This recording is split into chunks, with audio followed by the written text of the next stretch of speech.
bonjour. Moi je suis agriculteur pareil en France. Pour vous situer, je ne vous ai pas mis sur une carte, mais je suis à 3 km des sources de la Meuse, donc ça vous parle peut-être. Exploitation, polyculture, élevage. Moi je ne vais peut-être pas faire comme mes collègues, je ne vais pas vous parler des techniques qu'on a mis en place sur l'exploitation. Je suis présent sur un réseau qui s'appelle LinkedIn, où vous pouvez voir toutes les semaines ce qu'on fait sur l'exploitation, ce qu'on teste. On est éligible au crédit impôt recherche, donc on teste beaucoup de choses en partenariat avec des chercheurs ou indépendants. Donc voilà. Et donc ce que je vais vous expliquer, c'est surtout la partie de notre transformation d'un système où, quand je me suis installé en conventionnel, on est passé sur un système où notre fil rouge, c'est l'autonomie et les 3 piliers de l'agroécologie, c'est travailler notre efficience, substituer nos pratiques et reconcevoir notre système. Alors l'exploitation, il y a plusieurs exploitations. J'ai démarré, je me suis installé en 90 en polyculture élevage avec élevage laitier, élevage viande, culture, système très très intensif. Élevage laitier à 11 000, du bovin hors sol avec 300 têtes engraissées, donc maïs, soja, pulpe de betterave. Et puis système de culture relativement intensif. En 2007, on a fait un diagnostic carbone. Ça nous a permis de voir un petit peu nos pratiques, comment elles pouvaient être durables par rapport à notre système. J'étais dans un GAEC à 6 associés. On avait des départs en retraite. Et donc les jeunes de l'époque, dont je faisais partie, on s'est posé la question de savoir comment on évoluait sur nos systèmes. Donc aujourd'hui, l'exploitation, elle est revenue pratiquement au même nombre de personnel qu'à l'époque, quand je me suis installé, sous forme salariale. La nouvelle génération qui arrive, donc j'ai 2 enfants qui reviennent. L'exploitation, il y a environ 300 hectares. Il y a 30 hectares qui ne sont pas présents parce qu'ils ont été cédés avec l'atelier laitier à 2 jeunes qui s'installaient. Donc on a cédé l'atelier de 800 000 litres à 2 jeunes qui s'installaient qui avaient 500 000 litres. La banque ne les suivait pas, donc on est parti sur un système complètement où on a délégué ce lait aux jeunes installés. Donc aujourd'hui, ils ont vraiment l'atelier en portage. L'exploitation, elle a toujours eu des prairies permanentes et on a toujours eu des prairies permanentes, alors que notre région, dans les années 1800-1810, était entièrement culture. Donc en fait, on est passé d'une région entièrement culture à une région complètement en prairie. Et après, dans les années 80-90, il y a eu un équilibre de prairies et culture qui sont revenus. Donc déjà, ça c'est pour montrer qu'un système n'est pas immuable. C'est-à-dire qu'à l'époque, il n'y avait que de la charrue et que des cultures. Et on est passé dans un système que prairie permanente, où il n'y avait pas du tout de culture, où les éleveurs de notre secteur faisaient 50 km pour aller chercher de la paille et pour payer leurs animaux. Aujourd'hui, donc, on a un petit peu plus de terres labourables. Alors l'exploitation est en bio depuis 2014. On a plusieurs types de cultures. Bon, là pour 2023, il y avait un petit peu moins de cultures que cette année. Cette année, on a du sorgho, on a du soja.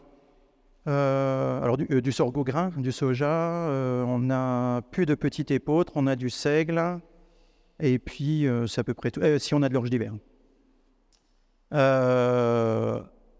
Au niveau de l'élevage, on a gardé un élevage type bœuf à l'herbe.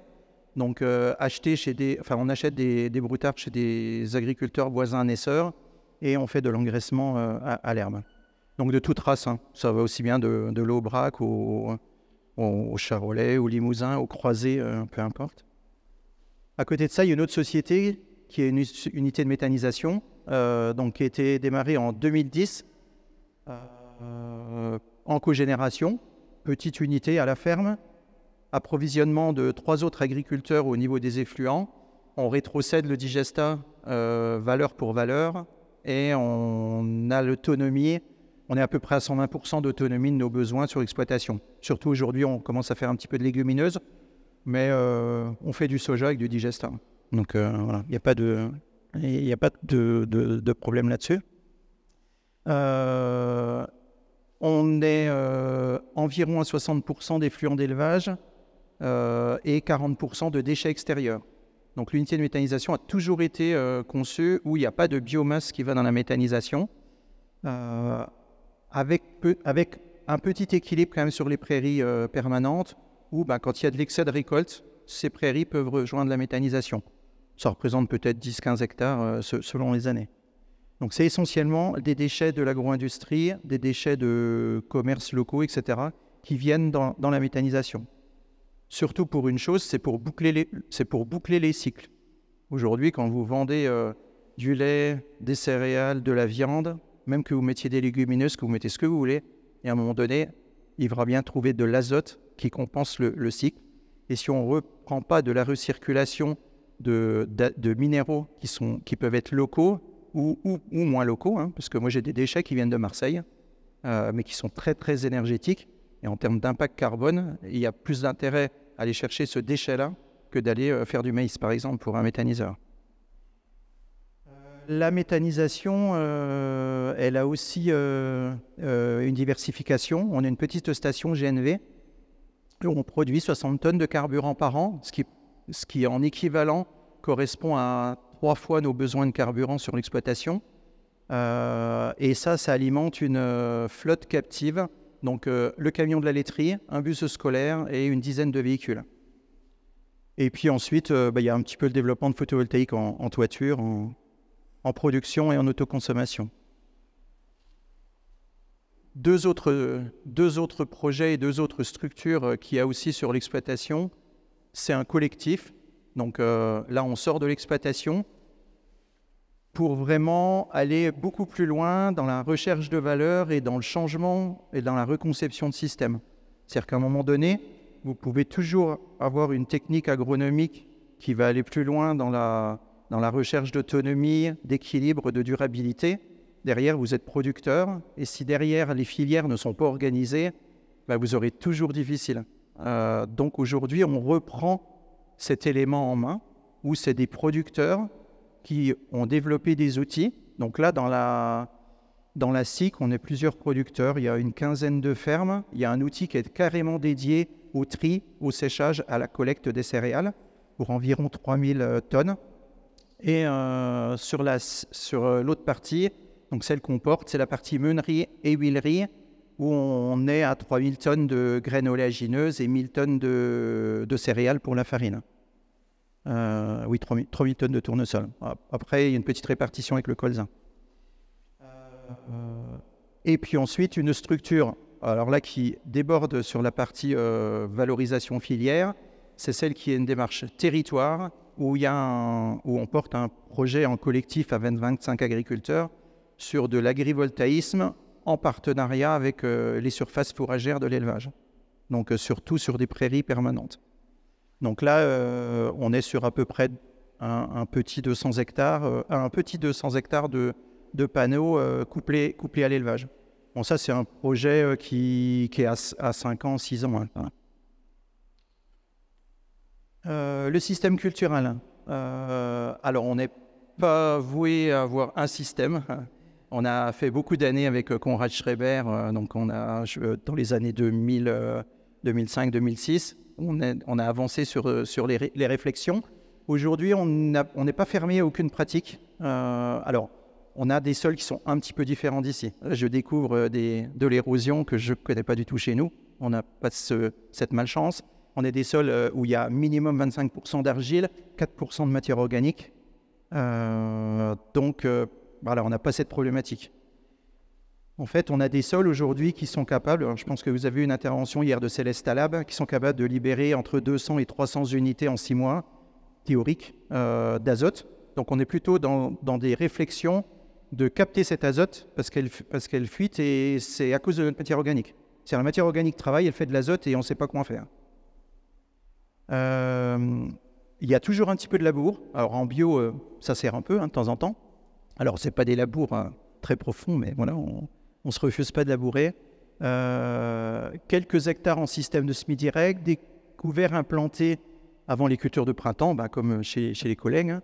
Des doubles cultures, un métail, par exemple cette année on a du sorgho en double culture, du soja en double culture. La réduction des IFT, aujourd'hui, on n'en a plus en bio.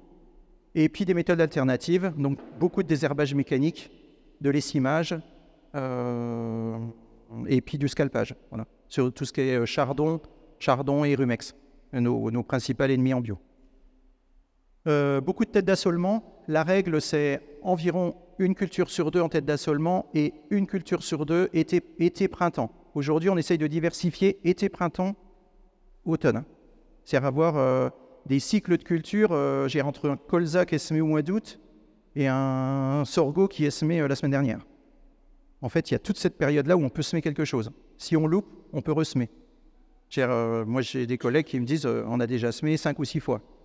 Parce que on a loupé, il y avait beaucoup d'enherbement, et puis on laisse pas sale, on remet une autre culture. Donc au bout de 4-5 fois, en général, c'est un peu propre derrière. Mais il a fallu mettre 4-5 fois la semence.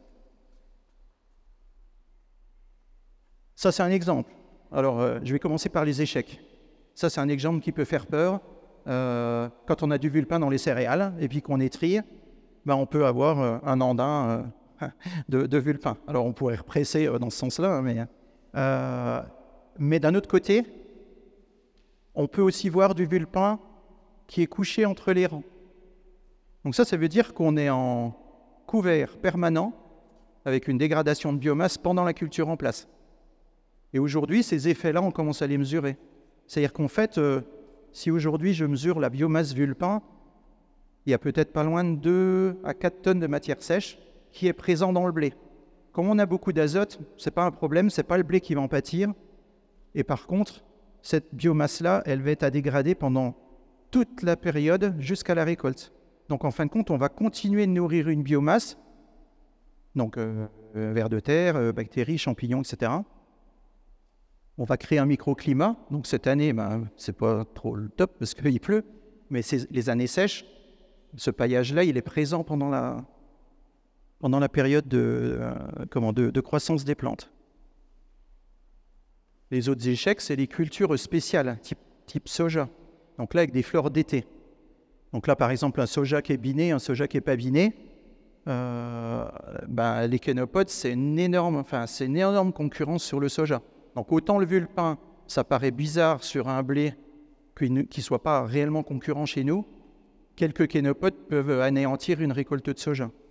Donc des fois, des choses qui paraissent plutôt propres à l'œil sont dramatiques à la fin. En plus, c'est des cultures qui se salissent souvent en fin de cycle. Voilà. Alors on travaille beaucoup aussi sur des notations tous les ans de levée de plantes bioindicatrices. Il y a des années où il n'y a pas du tout de levée de kénopodes, et il y a des années, il y en a plein. Donc on essaye de relever tous les facteurs qui influencent qu'une adventice, elle puisse lever telle ou telle année. Ça peut faire peur aussi, du vulpin dans du colza. Oui, quand on arrive là-dessus, on se dit il n'y a rien à faire, mais en fait non. Parce que le colza, il a un degré feuille qui est plus important que n'importe quelle adventice. Donc à partir du moment où on limite cette concurrence et qu'on arrive à faire prendre le dessus par du colza, ce sera toujours gagnant d'avoir quand même des vulpins dans le colza.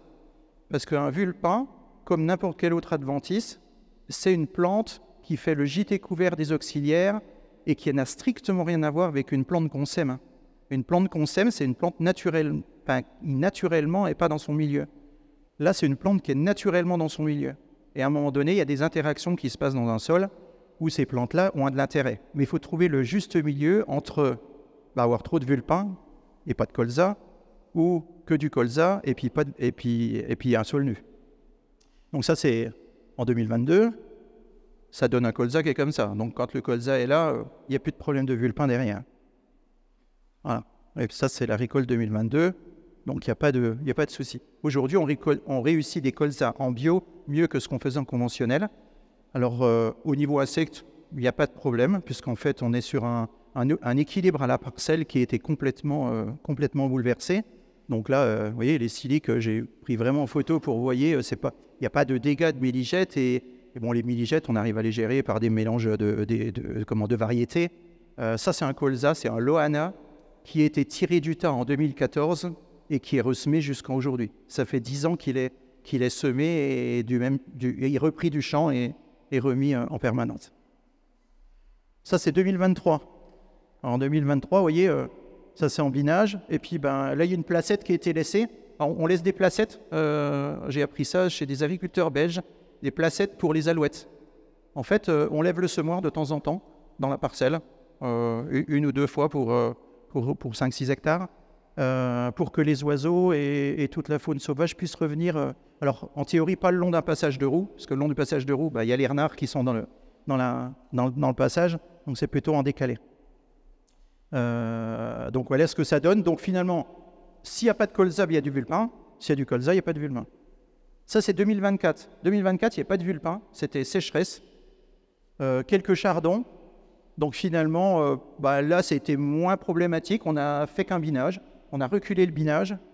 Donc ça, c'était avant binage et voilà, après binage. Donc on avait surtout des kénopodes. Bon, kénopodes, biné ou pas biné, c'est pas un problème puisqu'elles gèlent l'hiver. Donc il n'y a pas de souci. Voilà. Donc ça, c'est après binage. Hein. Donc ça, c'est des colzas qui sont semés au semoir monograine, fertilisés à l'automne. On a une parcelle cette année qui n'a pas été fertilisée, qui a un précédent prairie de 5 ans et qui est versée. Donc aujourd'hui, ça commence à nous poser problème sur les fertilisations et comment on arrive à gérer ça. Et probablement, on va remettre des graminées en association pour fixer l'azote. Ça, c'est les tournesols. Voilà, donc ça c'est... Alors tournesol, toute la fertilisation est apportée soit sur couvert ou soit avant tournesol. Voilà, quelques photos. Donc ça c'est les blés avec du bulpin, mais qu'on ne voit plus. Les blés sont en association variétale. Donc là aujourd'hui on a 4 variétés. Voilà, 4 variétés. État sanitaire. Donc état sanitaire, aujourd'hui on arrive à avoir ces états-là parce qu'on est en fertilisation organique avec des digestats qui ont une grosse partie ammoniacale. Savoir que l'absorption d'azote ammoniacal est un facteur qui renforce l'immunité des plantes. Et donc, en fait, on n'est plus dans la partie nitrate. Donc, en fait, on peut aller surfertiliser et ne pas avoir de maladies. Les variétés sont plutôt choisies quand même sur des résistances aux maladies, donc moins productives. Alors, comme elles sont moins productives, aujourd'hui, on réfléchit plutôt en rendement net et pas en rendement brut. C'est-à-dire aujourd'hui, quel est le rendement que je peux faire durablement à 5 ans avec des intrants non renouvelables. En bio, on n'a pas d'intrants non renouvelables, on n'a pas le droit. Donc en fait, c'est maximiser le rendement et d'avoir du bio intensif. Là, c'est 2 exemples. Digesta, absence de digesta, il n'y aura pas de récolte. Et puis là, c'est un arrêt de pendilleur, comme on peut voir sur du lisier, pareil. Et en fait, même avec un arrêt comme ça, pendillard, on n'a pas de blé malade. Ça veut dire qu'on peut être sur des doses très très importantes d'azote sans avoir de maladie. C'est juste parce que c'est la forme d'azote qui est complètement différente. Les couverts, comme chez le collègue. Alors là, nous, on n'a pas de moutons, mais on a des collègues qui ont des moutons. Donc, ils tournent sur 3 communes où les moutons pâturent les couverts. Alors, nous, on n'a pas de couverts qui sont à base de légumineuses parce qu'on a ce problème d'azote qui est important. On est en zone vulnérable, on est tout près de Vittel. Donc, Vittel, c'est une zone où il y a vraiment une précaution par rapport aux nitrates. Donc, on a plutôt des couverts qui sont très riches en carbone. Et ce qui compense notre digesta, puisqu'en fait, notre digesta, comme on a digéré déjà pas mal de carbone, on a un digesta qui est plutôt riche en azote. Aujourd'hui, on tourne aux alentours de 8 unités d'azote par mètre cube. Et en fin de compte, notre carbone, on va plutôt le faire à la parcelle, donc broyage de paille, couvert, etc. Et notre digesta est plutôt un fertilisant. On commence à faire quelques semis de sous-couvert. C'est plutôt pour garder nos cultures propres en fin d'année. Alors là, aujourd'hui, c'est plutôt des trèfles. Hein. On ne va pas non plus se faire des nœuds au cerveau pour semer des cultures qui sont en concurrence avec un tournesol. Mais voilà, aujourd'hui, sur les derniers... après le binage, par exemple, on peut faire un herçage et un étriage, je veux dire, et mettre un trèfle en culture compagne d'un tournesol ou d'un maïs. Et puis là, je vous ai mis la dernière photo. il y a aussi des collègues qui sont plus fous que nous et qui essayent d'autres systèmes. Par exemple, réguler un colza à l'automne par une fauche.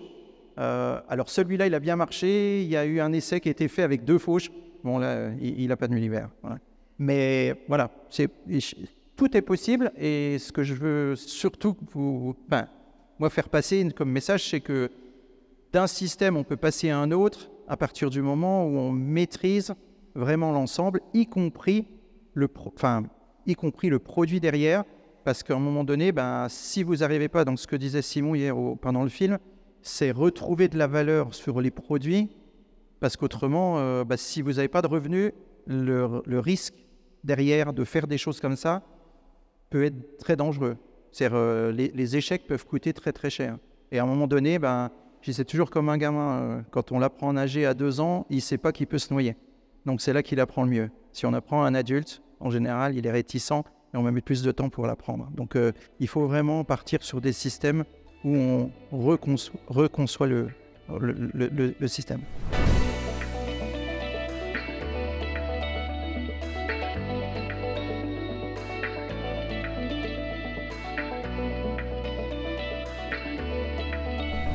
Non, c'est un dernier passage de RC-Tree qui permet du coucher entre rangs. En fait, comme les rangs sont très drus, la RC-Tree se dégage et le vulpin est très sensible. Et à un moment donné, on est sur un stade épiaison du vulpin. Et en fait, il faut savoir que n'importe quelle plante, à partir du stade d'épiaison, si on la casse, elle ne repoussera jamais.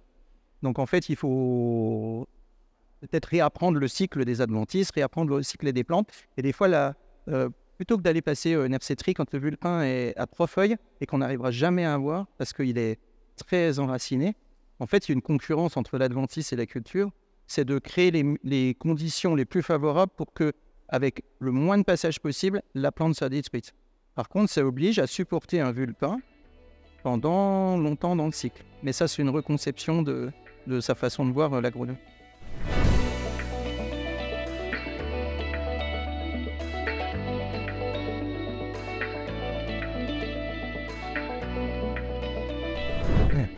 C'est-à-dire que autonomie de fertilisants, énergie, c'est-à-dire qu'on s'est posé la question, c'est aujourd'hui notre agriculture est 100% importée, parce qu'on a quand même une contrainte énergétique, c'est comment reconcevoir des systèmes beaucoup plus autonomes. Pourquoi je ne l'ai pas fait avant? J'en avais pas les capacités, je n'imaginais pas reconcevoir des systèmes comme ça, plutôt un manque de connaissances, immersion dans des réseaux bio depuis longue date, des réseaux France, étrangers, donc qui ont revu leur système, et après vraiment retravailler tout ce qui est durabilité des systèmes. Et en fait, c'est pas le mot bio, pour moi, ce n'est qu'un maillon, comme le digesta, comme la main-d'œuvre sur l'exploitation. Aujourd'hui, mon plus gros poste en charge, c'est les salaires. Mais en fait, c'est super parce qu'en fait, ça veut dire qu'on dégage du résultat pour les personnes qui mettent en place tout ce qui fonctionne sur l'exploitation. Ça me dérange d'avoir un poste pour payer un phyto, payer de l'engrais ou payer du machinisme. C'est plutôt les personnes, c'est l'humain qui doit reprendre. Et quand on parle de système, reconcevoir le système au niveau de l'exploitation, c'est une bonne chose. Je pense qu'avec le système collectif, on va un petit peu plus loin. On va dans un système où on ne note pas un élève individuellement dans chaque classe, mais on note la classe. Il y en a un qui est bon en anglais, il y en a un qui est bon en maths, ça fera probablement peut-être un médecin, il y en a un autre, ça fera un ingénieur aéronautique, et ça fera aussi un cariste. Et en fait, c'est tout cet écosystème-là qu'il faut revoir pour dire, c'est plusieurs agriculteurs qui portent des projets. Dans notre groupe, il y a des 100% éleveurs laitiers, il y a des 100% éleveurs, il y a des 100% céréaliers. Par contre, des 100% céréaliers qui disent, peut-être que moi, quand je vais faire du trèfle et que je ne sais pas valoriser, j'ai un éleveur qui peut valoriser. Quand on va faire du colza dans notre huilerie, on produit 2 fois plus de tourteaux que d'huile. Donc ça veut dire que je deviens producteur de protéines sur un territoire. Et ces protéines-là, elles peuvent aller chez des éleveurs. Et je considère bien cet éleveur-là comme un collègue et partenaire, et pas simplement je produis du colza, et puis à la rigueur, je m'en fiche de savoir ce que mon colza devient, puisqu'il y aura bien des filières qui vont s'organiser. Non, parce que si demain l'élevage est très contraint, on peut avoir demain des filières, même protéines, qui n'existeront plus ou qui sont très très contraintes en termes de rentabilité. Donc en fait, c'est vraiment cette conception-là. Après, bio, forcément, c'est parce que voilà, on a créé cette autonomie en fertilisant avec la recirculation des éléments minéraux sur le secteur. Mais voilà, il n'y a pas de fin en soi dans le bio.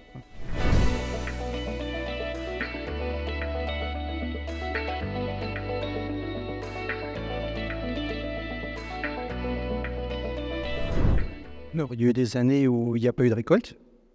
Et il y a des années où ça monte à 40 quintaux, ouais, en bio. Ouais. C'est les céréales qui sont le plus... forcément, alors les céréales, il y a plusieurs choses. On est déjà dans des variétés plus résistantes, plus qualitatives, donc forcément une génétique un petit peu moins bonne.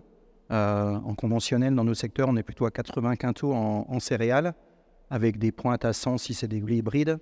Aujourd'hui, c'est plus du tout le cas. Ces rendements-là ne sont plus atteints. Les agriculteurs ont vraiment quand même été, même en conventionnel, plutôt sur des réflexions d'itinéraires raisonnés. Donc on est plutôt sur des moyennes à 60-70 quintaux. Et en blé sur depuis 2014 en bio, on est à 47 quintaux. Voilà. Après sur du tournesol, maïs, sorgho, soja, lentilles, petite épaule, c'est exactement les mêmes rendements que conventionnels. Il n'y a que le blé qui est vraiment une petite différence.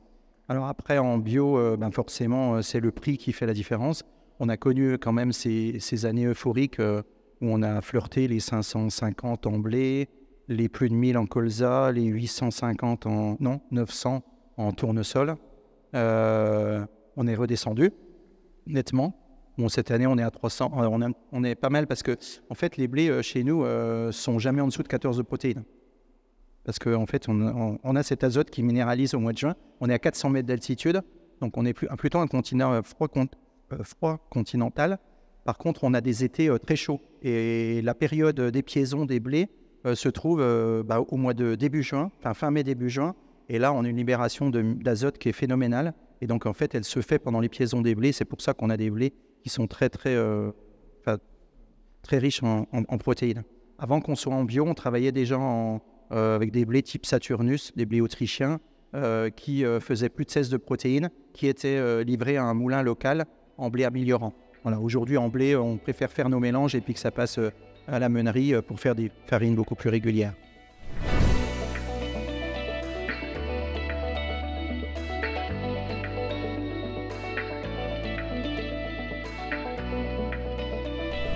Alors, c'est du pandillard, mais derrière, on a un enfouissement qui peut suivre avec un outil. En général, oui, c'est souvent enfoui après. Alors, quand j'ai dit il y a beaucoup d'ammoniac dans le digestat, il y a surtout de l'ammoniac et de l'organique. Et dans les nôtres, on oriente la partie azote, organique ou ammoniacale. En fait, c'est assez facile dans un digestat. On oriente la flore en fonction des intrants qu'on met dedans. Donc, en fait, si on a des intrants qui se dégradent très très vite ou des intrants qui sont riches en azote, on est plutôt dans des pH élevés de digestion et en fait, on a une flore bactérienne qui peut être multipliée par 2 ou 10 par millimètre cube de digestat. Et en fait, plus on a de bactéries, plus on a d'azote organique, puisque c'est ce qui reste des bactéries en fait. Donc en fait, plus on oriente les flores à dégrader beaucoup la matière organique, plus on va avoir d'azote organique. Alors l'azote organique c'est bien, mais derrière il faut savoir la gérer. Et le problème c'est quand on épand avant le besoin de la culture, il faut qu'on puisse la fixer et faire des couverts comme a montré Jean-Yves. Donc vraiment des couverts qui puissent la prendre. Après la restituer, c'est pas trop un problème parce que à partir du moment où on a de la matière organique, c'est plutôt, on retravaille un peu comme l'a expliqué Céleste Labière, avec la matière organique stable et libre, et en fait vraiment le bon rapport entre les deux. Et pendant longtemps, on a cru que avec notre digestat, c'était de la matière organique qui se libérait assez vite, et en fait non, c'est de la matière organique stable. Donc en fait, on avait beaucoup de matière organique stable qui ne travaillait pas, plutôt architecture du sol. Alors on avait oui, 4% de matière organique, mais on était content, mais on voyait des choses qui ne marchaient pas. Et en fait, en retravaillant, en mettant des couverts, même de la paille, on ne broyait pratiquement pas de paille, on l'échangeait avec des éleveurs, et là, on a rebroyé un peu de paille pour refaire de la matière organique plutôt plus libre. Donc, en fait, il y a aussi des petits tests qui sont tout simples. Vous prenez un accotement, un champ, l'accotement qui est à côté, c'est la parcelle référence ACS depuis des centaines d'années, puisqu'elle est broyée, ça reste sur place, racinaire, on ne peut pas aller au-delà de l'agriculture de conservation sur cet endroit-là. Eh ben, une bêche dans l'accotement, une bêche dans votre parcelle, juste la couleur. Et ça vous permet de voir si vous en êtes très loin ou pas. Et ça, vous allez voir, il y a même des surprises dans des prairies.